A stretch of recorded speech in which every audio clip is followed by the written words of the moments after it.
Good Monday morning of the second week after Easter. It's the 25th of April. It's the feast of St. Mark the Evangelist. And I just, for the sake of it, just to keep it simple, okay? St. Mark's is the name of the parish that I am a member of and I help out at. And it's probably the ones who are facilitating these videos, and the live streaming of the masses, etc. So I suspect that the majority of these videos go to St. Mark's people. And of course, many of my friends all over the place, Alaska especially, but also the Carolinas, etc. Anyway, St. Mark, let me just tell a story and then I get to it. I'm going to come to it hiney backwards. I was going to say ass backwards, but I shouldn't cuss. Okay? After all, it is Easter. When I came to St. Louis, in 1971, I came to stay I was at SLU, of course, at St. Louis University, go to grad school. I needed a place to live. So I found out from Father Cronin, one way or another. I heard about Father Cronin in St. Timothy's. So I wrote to him and he invited me, and that's where I stayed. You have to understand that I had absolutely no background in parish work or parish life at all. I went to Mass every day at St. John's the Evangelist in New Haven, but I didn't belong to a single church organization, nor did my family. My mother was a churchgoer, regular, virtually every day, but not my father. He was very typical Italian. He'd go 2 or 3 times a year. Hey, don't get excited. Do you know what I mean? You just got to know it. So I was never a part of the parish. I was a worshiper, and an intensely one, if you think every day, but never a part of it. So when I came to St. Tim's, this was very new to me. Very new to me. And I have to say, as a passionist, as a member of a religious order, I tended to look down my schnoz at parishes. Yeah, I thought of ourselves in the orders as elitists.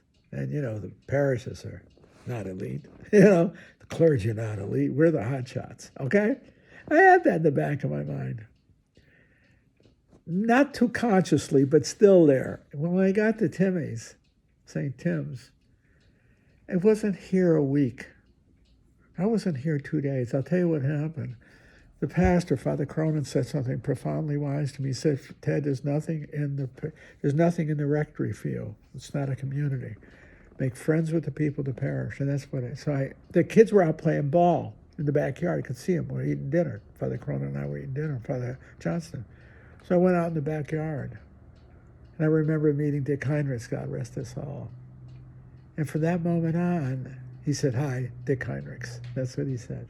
And from that moment on, I saw something. I saw the life of the parish. I saw it on the ball fields. I saw it with second graders learning how to play baseball.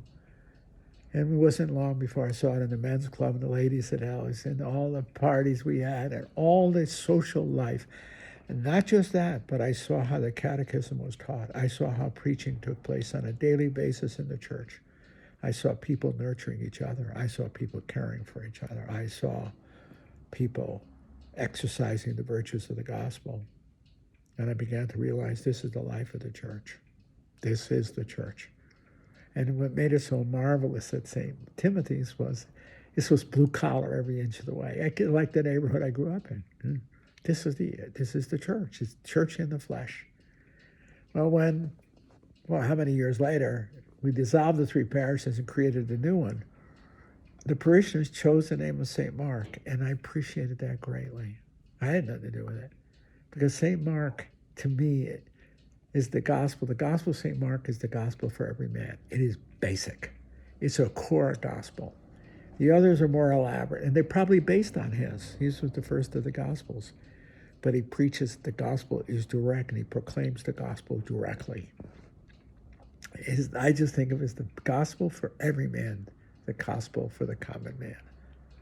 And there's something extraordinarily powerful about that. St. Mark's gospel is simple and to the point. I'll read it to you. I'll read this little section of it, what he says here, okay? Now, St. Mark was a disciple of St. Peter, and you're hearing the preaching of Peter, okay? This is the 16th, this is the closing chapter, the closing words of Mark's gospel. Jesus appeared to the 11 and he said to them, "Go into the whole world and proclaim the gospel to every creature. Whoever believes and is baptized will be saved. Whoever does not believe will be condemned. If that ain't basic, there ain't no such thing as basic. Okay? These signs will accompany those who believe. In my name, they'll drive out demons. They will speak new languages. They'll pick up serpents with their hands. If they drink any deadly thing, it will not harm them. They will lay their hands on the sick, and they will recover. Think of the entire ministry of the church. Then the Lord Jesus, after he spoke to them, was taken up to heaven and took his seat at the right hand of God. But they went forth and preached everywhere, while the Lord worked with them, and he confirmed the word through accompanying signs, the life of the church. You're listening. When you read a line like that, you are hearing the earliest preaching of the church. It's not elaborate, is it? It's not as well written as Luke. It's not as complex as Matthew, and it doesn't have the mystical genius of John.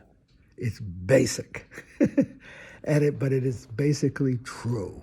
It is the heart and soul of the kerygma of the gospel preaching. The kerygma, it is the core teaching of Christ. You see, and I think that is so powerfully true and so good to reflect on. In the end, it is the core gospel that nurtures us in our service and love of each other. I think that's a bottom line. That to me is St. Timothy and St. Mark. I have to say, what I owe the parish is unpayable. I can never pay it. They taught me about the church. They taught me who and what was the church. I knew what it was theoretically and theologically, but I didn't know what it was existentially till I came here.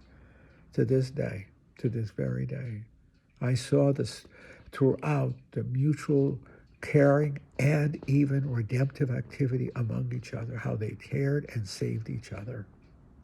That's a mouthful. I saw the life of the church, the life of Christ, and the life of the people of the parish.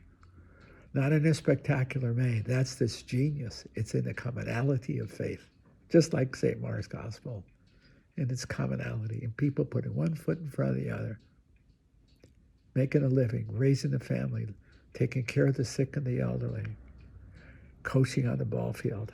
I think as much as I saw it in the coaching and the sacrifices that men and women of the Men and Women's Club, the Sodalities, did in raising funds to support the school.